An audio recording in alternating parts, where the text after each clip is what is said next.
Good morning. My name is Harry Daniels, Law Officer Harry M. Daniels. Standing along with me, I have my co-counsel, Mr. Gerald Griggs, also the legendary John Burris, all the way from California, Graylin Ward, and also in the back you have Gregory Williams.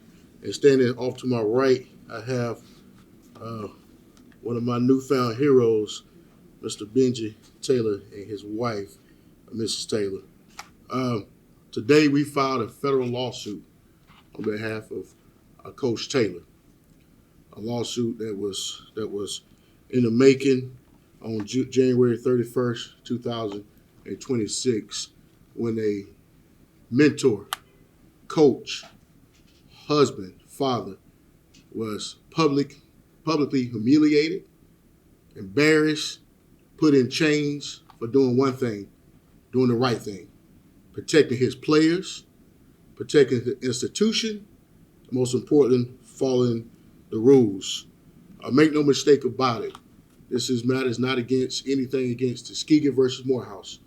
This case against the people who were involved that took away his rights, violated his rights on that day. They got something in the medical field, medical malpractice, grading. They say it never should happen. This should never happen. This should never happen. We see cases all over the nation. Attorney Burris and Attorney Griggs and I have cases all over the United States where it may be questionable as to was a person breaking the law, were they doing something? You always have these naysayers and polarizing comments. Coach Taylor was not doing anything wrong. He had a First Amendment right to address the issues that was happening that day.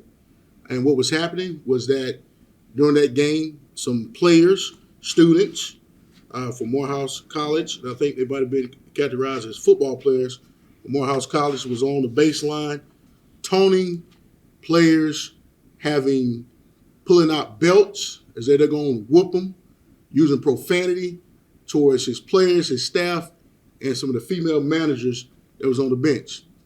At that time, Coach Taylor did what anybody would do to protect his team. He goes over to the scores table and say, hey, y'all need to deal with this. Y'all need to address this, all right? Because we want to make sure that we have a safe environment in the collegiate environment of athletics. At that point, the referee at a timeout sent an officer down to the location. And you would think once the officer presence would get along that baseline of those students, he didn't control them. One would say that he joined them in the laughter and the mocking of the team when they make comments and things. And then we got a video, I don't know if the video will show later on, where he laughed and turned his back. At that point, after the game, Coach Taylor recognized that could have an issue, potential violence. Those same people that was mocking, toning, making statements, he saw them in the ceremonial handshake line. So once again, Coach Taylor doing what he's supposed to do, protect his players, the student athletes at Tuskegee University. And not just that, but the student athletes at Morehouse University as well. He asked the police officer, hey, you need to make sure these people are not in this line. At that point, the officer got frustrated, mad, upset, and he tried to flex. And he put our beloved Coach Taylor in handcuffs and paraded him through thousands of spectators. A coach have never happened before. You have coaches like Bobby Knight throwing chairs across the floor, no place in handcuffs. And as we stand with him, his attorneys and his family, that we're going to send a message. You're going to treat our coaches the same way you treat everybody else's coaches. I don't care if it's HBCU, I don't care if it's Division I, II, or III, a community college. You're going to have respect as such. You're not going to subject them to chains that we have fought so long to get out of chains and humiliate and embarrass and disrupt a reputation and a professionalism that he have built throughout his illustrious career. We filed this lawsuit in the Northern District of Georgia. It's a federal lawsuit, Northern District of Georgia, Atlanta Division, against Morehouse College as the employers of these officers. That's what you call respondent superior. Against R. Clark, Officer R. Clark. He's the one who actually put Coach Taylor in handcuffs and essentially perp walked him in front of everybody. And M. Robinson, who stood by to aid and assisted, who did nothing, knowing that Coach Taylor did nothing wrong. Those are violations of the Fourth Amendment. Unlawful seizures. People call it word detained. In the state of Georgia, if your movement is restricted in any manner, it is called an arrest in the state of Georgia, period. We also brought claims of battery because it's an unlawful touching. He shouldn't have touched him at all because he did nothing wrong, as well as false imprisonment. This claim is pending currently. If the lawsuits are filed, you should have a copy of this lawsuit in the Northern District of Georgia. With that being said, I'm going to bring up my good friend to my left, the former immediate past president of NAACP, who's an outstanding attorney who's responsible behind the Ahmaud Arbery case down there in Brunswick, Georgia, who pushed and fought for the exposure, because without this man to the left, we wouldn't have known who Ahmaud Arbery was. He pushed that for how many days? 74 days. 74 days till that video came out. Y'all know exactly what case I'm talking about. Gerald Griggs going to come up there and attorney at Burris. And we have the other attorney Williams come up. Then we'll Raised in Atlanta, I was appalled at what I saw happen to Coach Taylor. Never would I thought at Forbes Arena I would see a decorated basketball coach who spent his life imparting wisdom to young African-American players have his civil rights taken from him. And so this morning, we want to send a message not only to Morehouse, but to every collegiate institution. This should never have happened. It should never have happened in the birthplace of civil rights. It should never have happened on a basketball court at all. Let's be clear. What was happening at Morehouse College by the football team is unacceptable. Who are you trying to take belt to? We don't do that at our historically black institutions. We're supposed to have a higher standard. And so this lawsuit is going to send a message. Morehouse, the ball is in your court.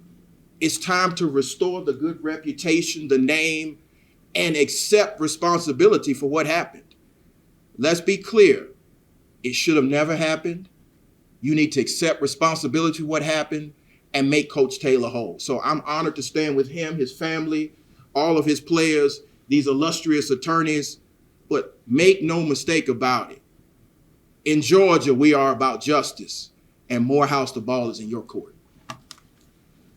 Yeah, thank you. My name is John Burris, California lawyer. I'm pleased and honored to stand with the coach and his family. When I heard about this, it was kind of a clarion call. And to me, that was important because coach as a word, as a name, as an institution, is one of the more important names that stand in our communities.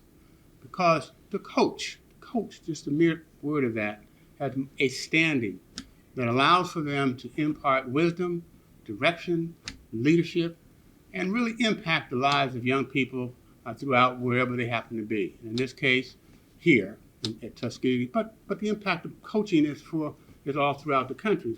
Certainly once upon a time having to be a coach, listen to a coach. I understood the impact that it had on me.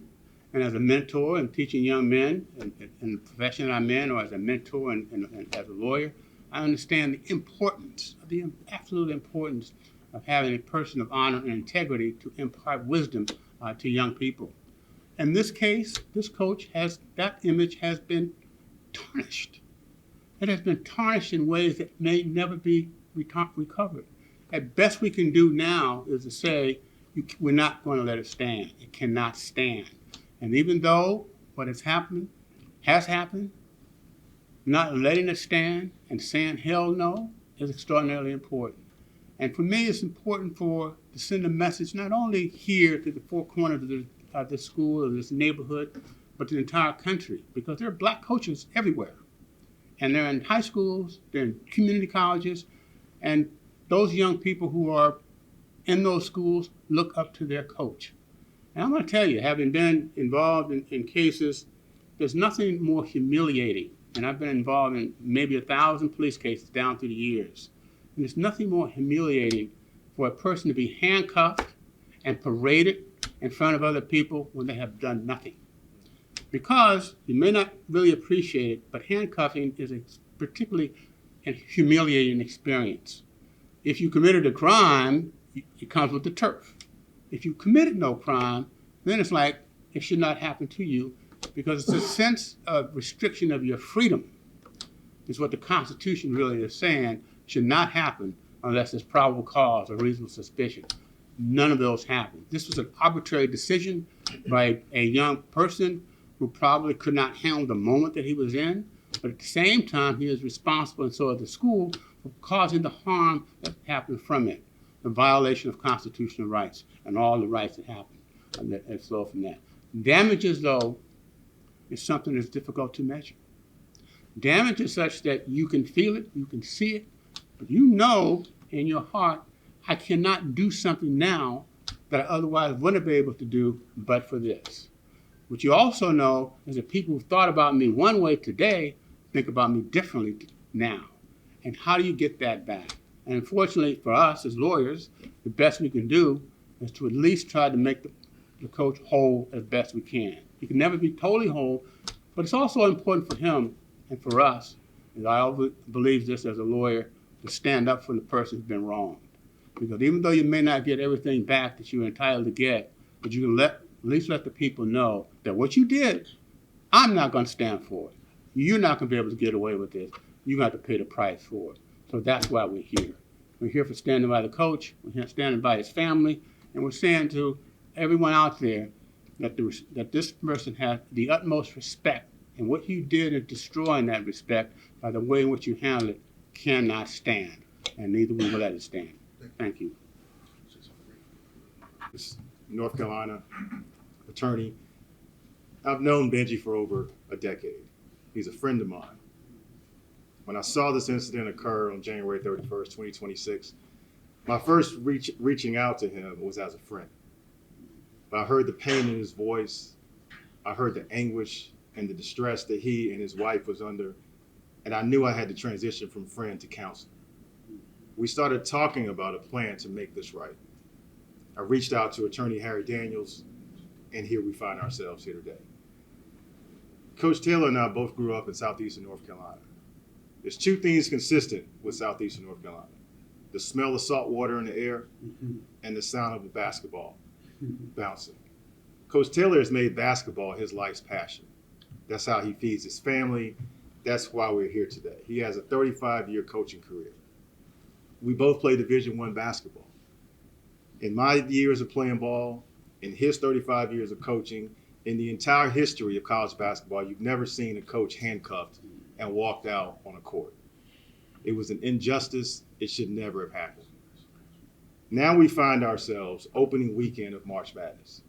And everybody knows that every team's goal is when you hear those first chords and you hear that opening line, the ball is tipped. Every team wants to be the standing champions. Only one team can be the champion. Every other team, because of something they did on the court or something that they did not do on the court, will have their season end in pain, misery, and agony. It will result in tears and a lifetime of regret. Should I have done this? Should I have done that? Would the outcome have been different? Coach Taylor's season ended through no fault of his own, in agony, in emotional distress, in pain and discomfort. Something that he will spend the rest of his life going over and trying to determine and decipher and get past this pain that has been heaped upon him by Morehouse College. His team didn't come away with the victory that night, but we stand here together with him in solidarity, knowing that the arc of the moral universe is long, but it bends towards justice. We didn't win that night, but victory will be ours. I think before you come up, we're gonna stand to the side here. And what I'm gonna do, I'm gonna go through a walkthrough because I know people have a lot of questions. That's exactly what transpired that night. The first video that's shown here is Coach Taylor at some point. Can we maximize? Coach Taylor at some point goes up to the scores table. We're gonna pause here and you can see where he goes to the scores table to complain about what was happening on the baseline here. So pause right here. See over here, you see Coach Taylor. He's right now. He's playing to the officials of what's happening, and he needs assistance and needs some help because they don't want anything to get out of hand. All right. The next video we're gonna play is the actual what was the view kind of from the bench, Tuskegee bench. on the baseline where the Morehouse football team was standing.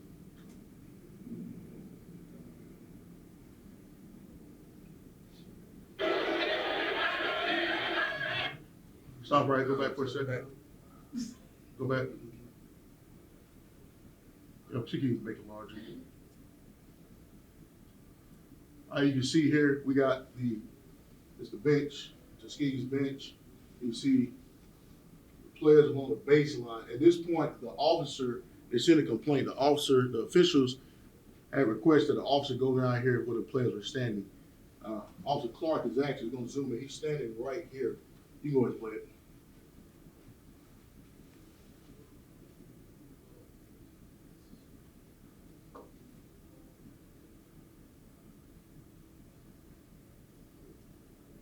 Stop here. And at a point, you're going to see Officer Clark smiles and turn his back away. Go ahead and mention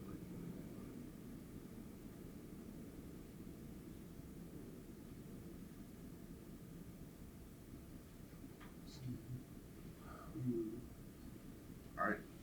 After the game, Coach Taylor goes. Now we have the ceremonial handshake where the football players of Morehouse is on the floor. As you know, the SIAC had fined Morehouse for violations of doing that because that's a direct violation of the policy.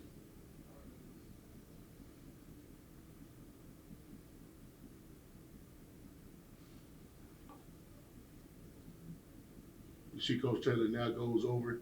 He's going to walk over to the officer. Those same players are in the back. Those on that baseline. He don't want anything to happen to his players or anything to happen. His players are coming up right there. Now he's talking to the officer, telling him that he needs to get them out the line. And keep going.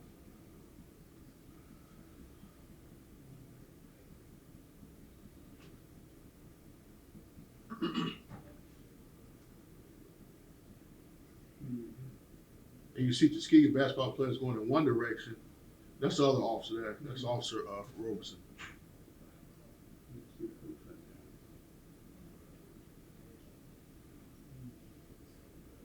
And these videos are also, you can get these videos within the folder inside the press conference.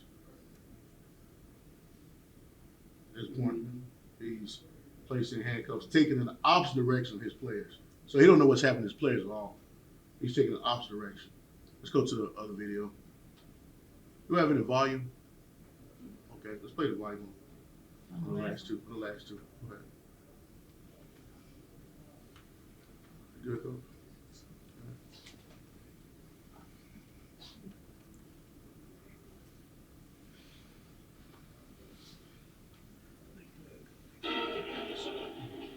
That's the last. Let's go to the other before.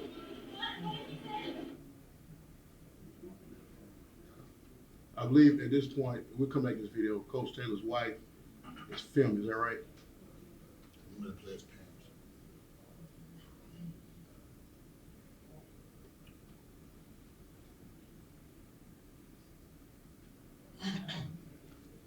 Okay, you good?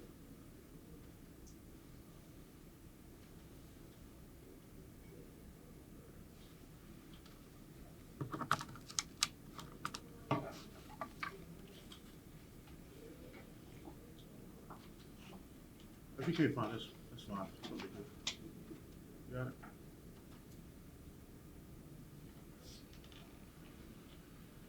All right, go back to this one. All right, this is the one that spectators and all can see Coach Taylor being hurt wall. Breaking no law, committing no crime, just trying to protect his players in front of everybody inside that gymnasium. Not resisting, complying. And you go to the last one and we can show the video and Coach Taylor come up to speed. And we'll take some questions after that.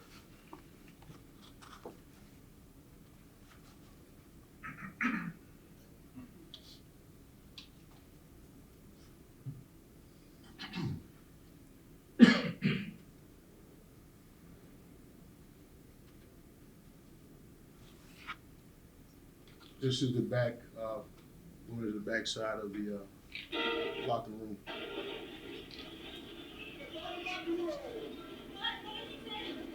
even while he's in handcuffs, he's still trying to tell his players to go in the locker room.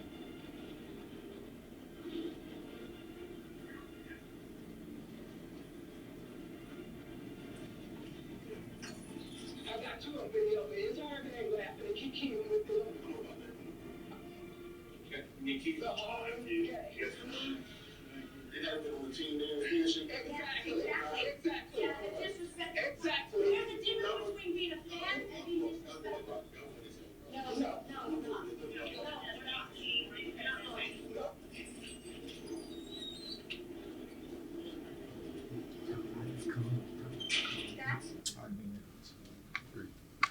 So we went through those videos, and you can see exactly what happened. Coach Taylor maintained his calm demeanor. He didn't resist. He still was coaching his players when he was handcuffed. That's what type of man I want to be led by. You know, somebody who can calm under the storm. Even his freedoms was taken from him, stripped away from him for doing everything right. All right, I'm gonna bring up Coach Taylor. Can speak. He can tell his story. His wife is here. There's also his son here as well. Coach. Thank you. I'm grateful for my family and friends that came out today. I'm thankful for my team. I haven't had the opportunity to speak my truth to this incident. I promised myself I wasn't going to get emotional, but I didn't know we were showing videos and having to go through that again. But it's only been 4 coaches in the history of basketball that's been a head Division I, Division II, Division III coach. I'm the only black. It's my life's work. I won't be remembered for that. I'll be remembered for this. From a mentally, emotional, physical standpoint, this has been one of the roughest things I've ever had to go through. Lost 11 pounds. I can't sleep more than 2 or 3 hours without assistance. But I'm grateful for the opportunity to speak today because my therapist will be glad because he might not get a phone call today. And I have not talked about this with anybody other than my immediate family and my team. What happened at Morehouse will change my life forever. Forever. My ability to, when my name comes up for other positions, I'm very happy at Tuskegee and I'm very thankful for Tuskegee. But I'm a young man. When decisions are made in rooms that I'm not in, this video is going to come up. I have a serious issue and a serious problem with that. There are 3 inflection points for me. Not a day has gone by where I haven't been drawn back into the situation at Morehouse. Whether it be now that I'm recruiting, I have to address with every kid that I'm recruiting and their family because they're asking questions. I should not have to do that. I've had colleagues, coaches I coach against, make jokes about it. I'm the brunt of jokes now. I'm on committees, I'm on boards. I've had to address it with the committee and the board and say, if you're uncomfortable with me being on the board, let me know and I'll step down. I've had overwhelming support, but even those instances have brought me back to January 31st at Forbes Arena. There's 3 inflection points for me. That first initial thing that happened at Morehouse was devastating for me. I've not lived my life to be put in handcuffs. The confusion, the anger, the pain, and all the things that go with that have been with me every day. Still had a month left in our season, and you try to put a mask on and get through it, which makes what you're going through personally harder. But we deserve to finish strong, which we did. I could have only done that with the professionalism and my team listening to me to not make this a vendetta or a personal issue. We maintained what we were doing before. We came up short in the championship. That incident at Morehouse was the first problem. Stemming from that, the second thing that was the inflection point for me, other than the everyday dealing with this, was the internal, external memo by Morehouse's president. It was dismissive of what happened. It lacked accountability, and it was full of misrepresentations. He said he was there. The AD was there. And for that letter to come out, it stung as hard as the incident because it just violated me again. It was a slap in the face. That was the second thing. And then last but not least,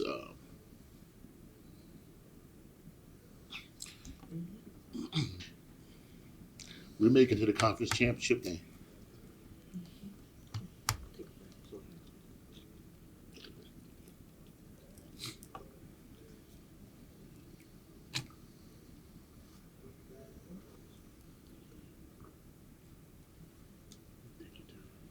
I promised my seniors a ring, and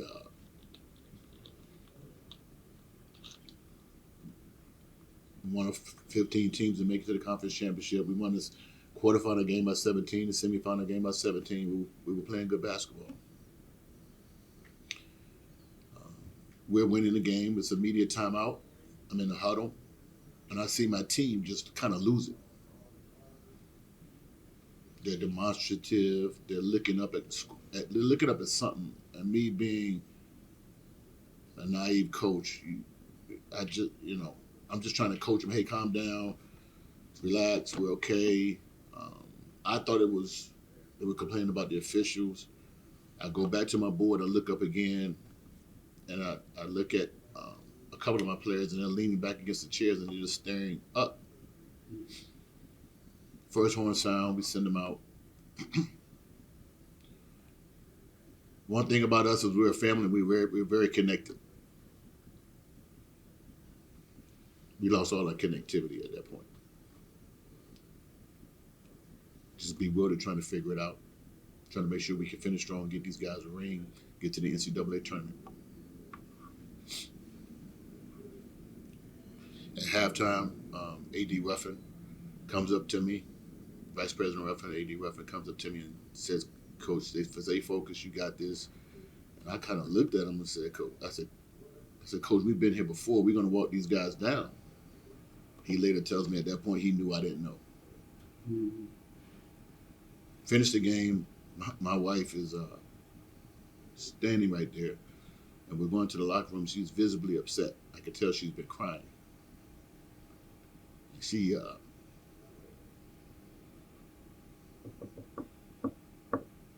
kind of explains to me, like, let's get our team, let's get on the bus, let's go home. I'm like, what's going on? And she said, you're not doing any interviews. I already told him. I said, what's happening? And she told me what happened. It didn't register with me. And then she showed me the video of ESPN playing on the Jumbotron what we just saw on the screen. I couldn't believe it. Can't really control ESPN's programming, what they're showing in your home, but they hadn't shown any videos all weekend. There's always been a blank screen. They decided to show that. So I immediately went back to, not saying that's why we lost the game. Morehouse played great. But my guys had a visceral moment to that video playing on the Jumbotron, and I wish I would have known.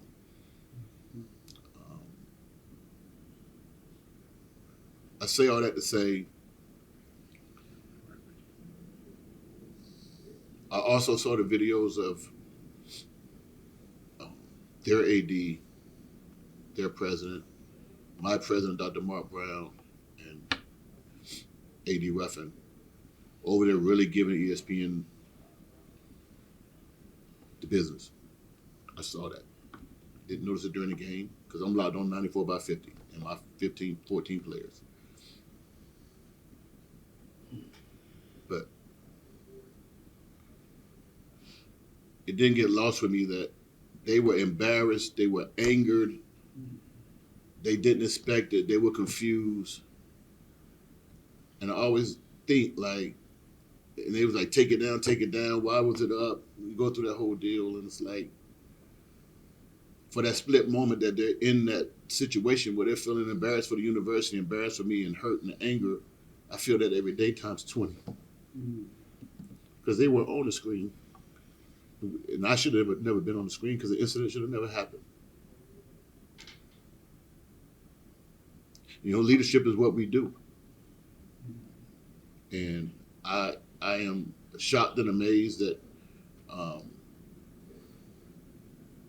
Morehouse's approach to all of this or any of this. I'm thankful I worked for President Mark Brown and Vice President Ruffin and the people over at Tuskegee because they show what real leadership is about. And they've been great, but this is not about Tuskegee versus Morehouse. This is about Benjy Taylor versus Morehouse. This is about all these black coaches getting fired across the country, left and right.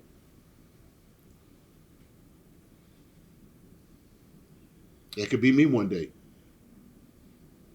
Am I going to be able to do what I love? Because this is going to come up. It's going to come up. They're firing us and they're not hiring us. And for me to get arrested, a black coach, the only black coach that ever been a head Division I, Division II, Division III coach.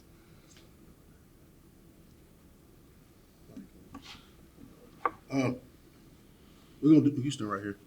We're gonna do some Q&A here. Remind you, we are in litigation, so some information is limited that we can respond to. So, have any questions? I think my first question, because Coach Taylor, you explained so well what you were going through, because we really wanted to hear from you. But did those officers, Robson and Clark, say anything in the moment or after about what they were doing or what they had done? So, and I'll respond to that. So, like I said before, I believe this was a situation where a power trip officer, young officer, who was caught in a moment, maybe as a fan of the Morehouse, I don't really know, and did something that should never happen at all. At some point, handcuffs was removed from Coach Taylor. He wasn't charged with any crime. He wasn't arrested, taken down a right street or process or anything in that capacity. The school that night, the police chief, and I think was the athletic director? Yes. They sent an apology to Coach Taylor of what happened. Should not have happened. Found an investigation of the incident. Coach talked about, Mr. Griggs talked about the letter from the president of Morehouse that, in fact, acknowledged what happened was wrong. It fell short of some other areas, but nevertheless, he did acknowledge that. I mean, let me be very clear. You all saw the video. There's nothing that Coach Taylor did. It was aggressive in a manner threatening to the officer in any capacity to warn him to be arrested. And Coach, I talked to him, he could have cursed him out, and he still could not arrest him because you have a First Amendment right in Georgia at 11th Circuit and federal courts to use profanity, constitutional right. They kind of come along with the territory. I used to work in law enforcement, and trust me, they came along with the territory. So, even with a heated exchange, it was not warranted. So this is a matter that, like I said, never should have happened. I don't think they really have a defense to this. And like I told you before, this is not a Tuskegee, historical Tuskegee University versus historical Morehouse University. And one thing, Coach Taylor have one of his children graduate from Morehouse University, beloved Morehouse. We have history here standing before you, Morehouse, a legacy. So it has nothing to do with the institution itself. But Attorney Griggs said, injustice anywhere. I think Dr. King would say this, injustice anywhere. And Benjamin Mays would say that, injustice anywhere. There's threat of justice everywhere. And if it can happen in a historic HBCU. It can happen anywhere. All right. One of the things I have, if he can arrest the coach doing nothing wrong, I could imagine what he's doing to the students at Morehouse College. So, any other questions? Go ahead. Hi, my name is Tolly with HBCU. If an apology would have been public immediately after, do you think you would have accepted the apology and not proceeded with the lawsuit? Well, I think the apology is one thing. If you're on 285 and the tractor trailer hits you from behind, the tractor trailer come out and say apology, but your back's still broke. Damage done. You know, the damage is already done here. You're talking about a coach. Reputation is everything. You know, from winning to how he talked about going into parents' homes trying to recruit. Because parents are going to ask that question because they're entrusting their child with you. You know, they want to make sure that they can trust you as a coach with what you're saying. You know, and that their child is going to be okay when they come to it. Because they're out, for the first time, the children are out of sight of their parents. So to answer your question, the reputational harm is done. You see the Jumbotron show behind you. He's at the championship game, and they play it on the Jumbotron. I understand ESPN played it on TV, but there's no need to play it inside the stadium. It's going to continue to follow. We have issues with him. Contracts, agreements already being canceled because they didn't want the publicity of this. So he's already having financial loss because of this. Physical, sleeping, high blood pressure, hair loss. So this is not just a incident where 10, 15-minute incident where we're sorry, it shouldn't have happened. Damage is already done. So, no, we still would have proceeded forward. Any questions? Can you guys reiterate on what you're expecting from this lawsuit? What do you want the outcome? Well, obviously, any lawsuit, you want to answer the question? Sure, I can answer the questions. This is and I say that because I've often asked that question. Why are you doing this, Mr. Burris?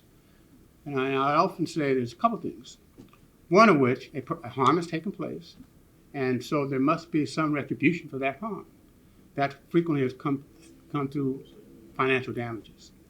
Sometimes there's a situation of change in policy and practices. Now, that's a question I often ask too. I need to say, maybe we can, however, whatever caused the mechanism for this to occur, what do we need to do to the university so that this does not happen to the next person? That's very, very important. That could be part of any kind of resolution. There's a discussion about what can occur, so that's important. But then the most difficult challenge here is how do you evaluate the loss and the damages that have occurred here? Because, as been said, some of this is immeasurable. And you saw the coach, you feel his pain, his children, his wife, his reputation. These are the challenges that I've often had to confront with.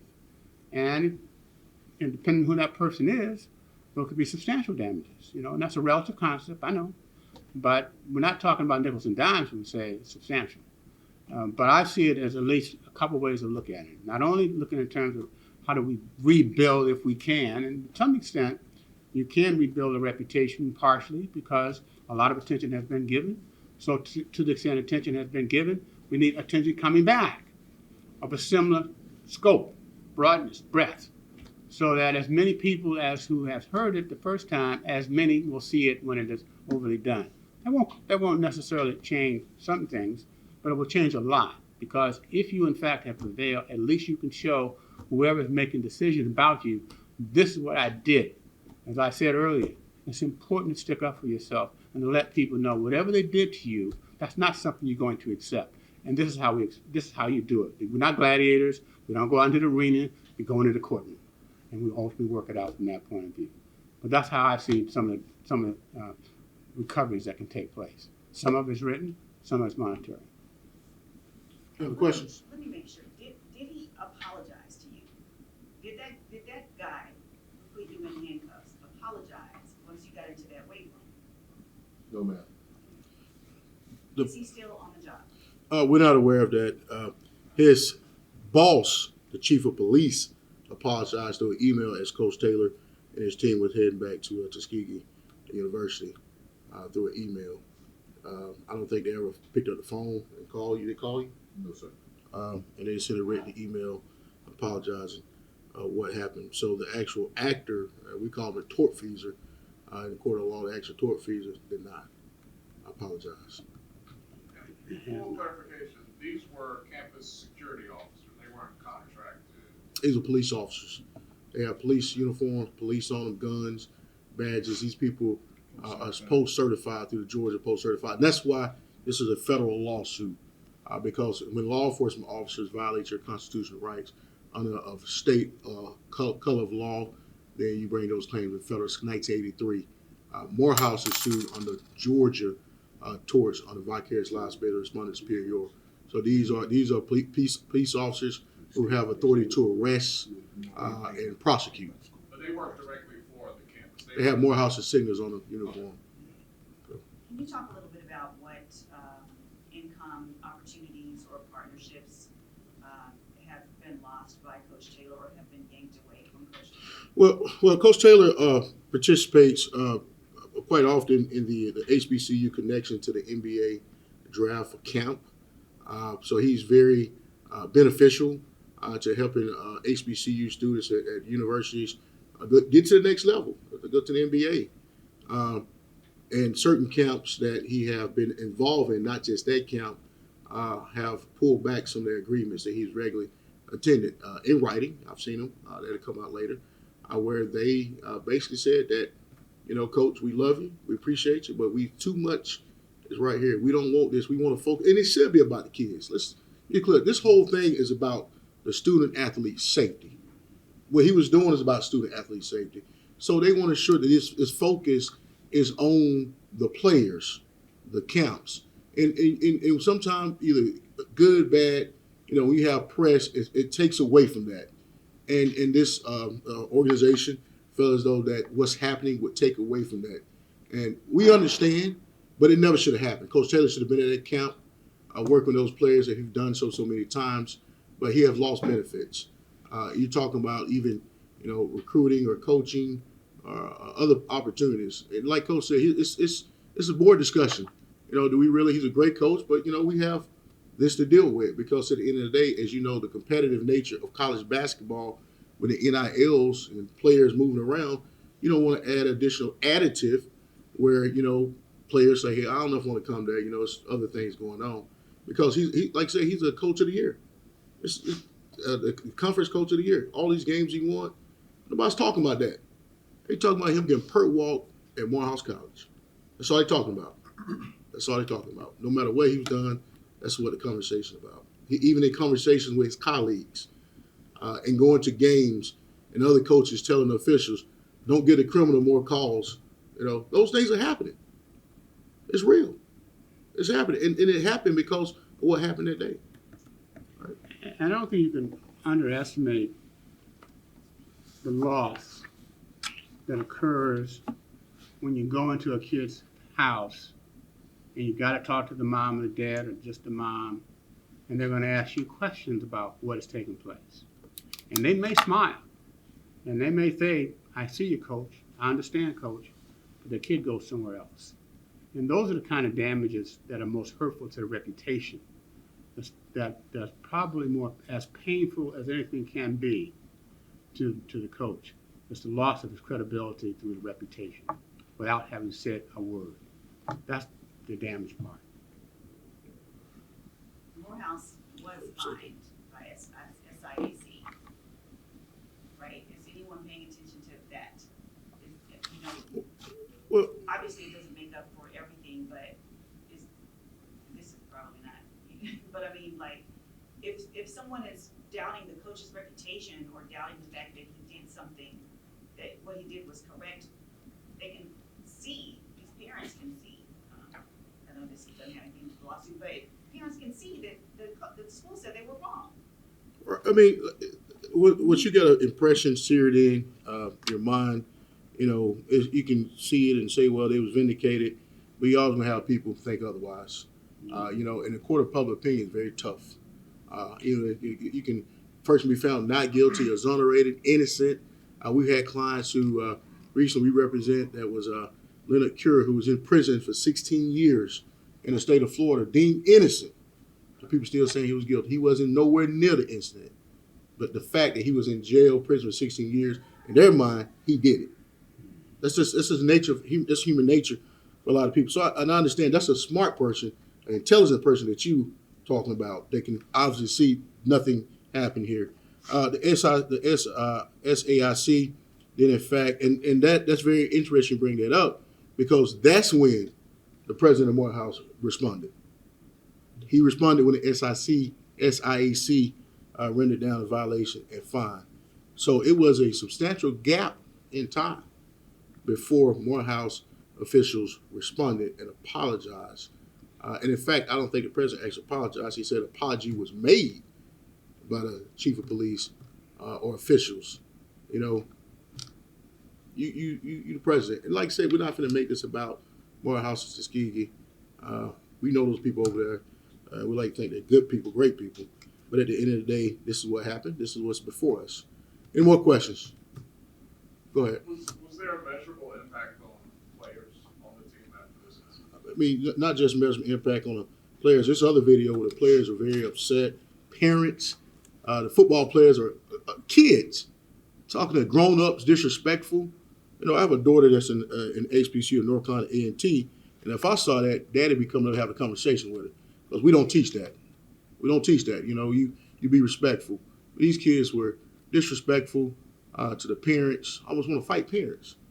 You know, for what? That's not what Morehouse represents. That's not Morehouse is a historical university. Have great men come through there, and it was an out of control scene that should never happen. But absolutely, it had impact on the players, and not just impact on the players that day, but in that championship game.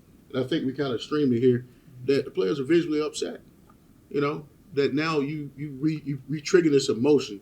We don't know who put that image up. I know it's played on TV, and we can't control ESPN, you know, their TV commentary, but it should not have been in an arena because nothing had been in an arena the whole week that was shown on that Jumbotron. But now you're showing Coach Taylor's arrest on that Jumbotron that Vince shaking his players and disrupting his players. So, any other questions? All right, we have, where is he? Mr. Draper. Right here. Say a few words. Mr. Draper is one of the parents for one of the players. Are you in attendance? Yes, sir. All right, just tell me your name. How you doing? My name is Kaheem Draper. My son is Cassandra Draper that plays under Mr. Benjy Taylor. I was at the incident that happened that particular day. And that particular day, there was more incidents that we not, in my opinion, covering.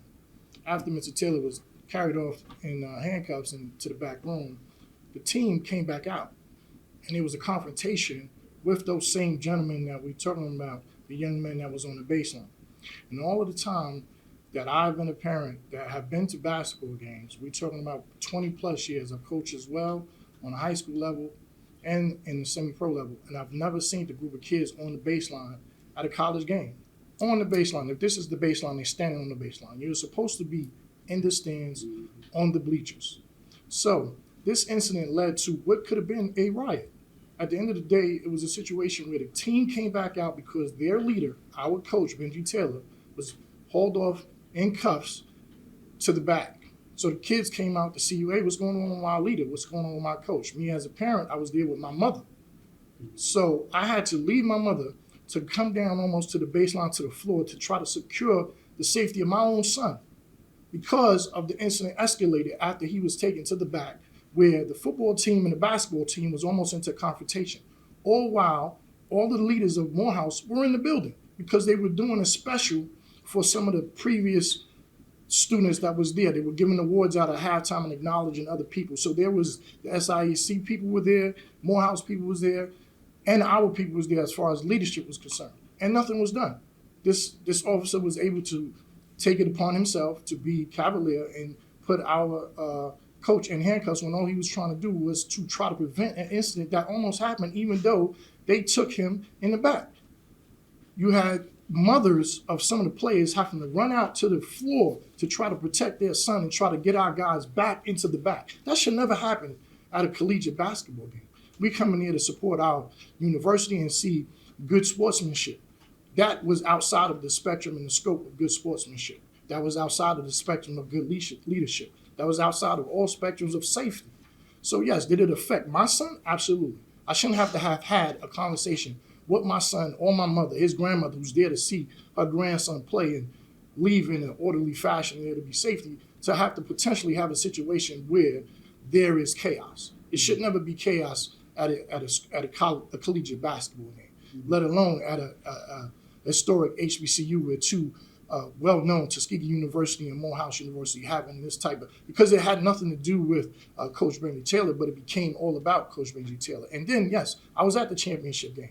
We were on a run. We were doing really, really well. And I look at the Jumbotron and I see the same incident repeated itself. And did it affect our players? Absolutely.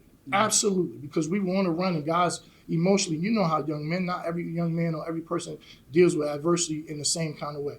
So with that being played on the Jumbotron to the way that it was, it affected us because we went on a drought right after that happened. Right after that media timeout, went on a drought. Yes, I was sitting right behind the table, and the Morehouse staff came over and everybody's in chaos. So while you're trying to compete and be focused on what your task at hand is, which is to compete on a competitive level to represent your university at the best of your ability, you now have this new mental glitch that you have to focus on and then refocus on what you got. And by that time, it's not where it need to be, right? And so you have a situation where it's a championship game and the Morehouse coach is able to be very aggressive and assertive with his team, and our coach might feel, hey, I have to be reserved because this incident could happen again. So as much as I would like to stand and be as a champion for my university with my players and be in a leadership role, I'm hindered because I'm playing against the same university that just put me in handcuffs, and they put the same incident on the Jumbotron, which is affecting my players. And so I didn't even notice. He didn't even know that was happening. He didn't know that. Like, he's looking at his players like, what's going on? And you have a situation where the kids are trying to deal with something mentally that's unbeknownst to him that's happening with the same university that he just had his rights taken away from him. Spell me your name. My name is Caheem Draper, K-A-H-E-E-M, last name Draper, D-R-A-P-E-R. Thank you, sir. Thank you, Mr. Drake. Appreciate it. Mr. Drake, I can still dunk on you, though. Shame for back in the day. So listen, we're gonna end here, but in this complaint, page 7, and you don't have to take our word for it. In the complaint, page 7, it's the official crew chief, the head referee, and he give his official report. And I'm gonna read this. During the beginning of the first half of Morehouse Tuskegee game on Saturday, I noticed a group of spectators along the end line, which is also named the baseline, near the Tuskegee bench, and they were standing too close to the end line. It didn't look safe because there were no police security on that side of the gym. During the media timeout, I was able to locate an officer on the opposite side of the court. He was the only officer I saw in the gym. And I asked him if he was by himself because we needed more security presence with a group of spectators on the other side. He said, no, I'm the only one. One officer, 2 rivalry schools, multiple spectators. We got to do better. That being said, thank you. I appreciate y'all coming out. More to come. I'm sure y'all be wanting Morehouse position on it. You have our information. We'll be giving more updates as this case progresses. Thank you. Appreciate it.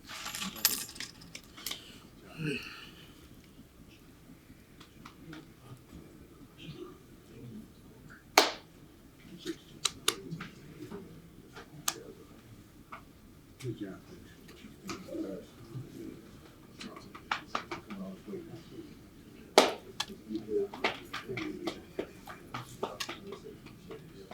Now,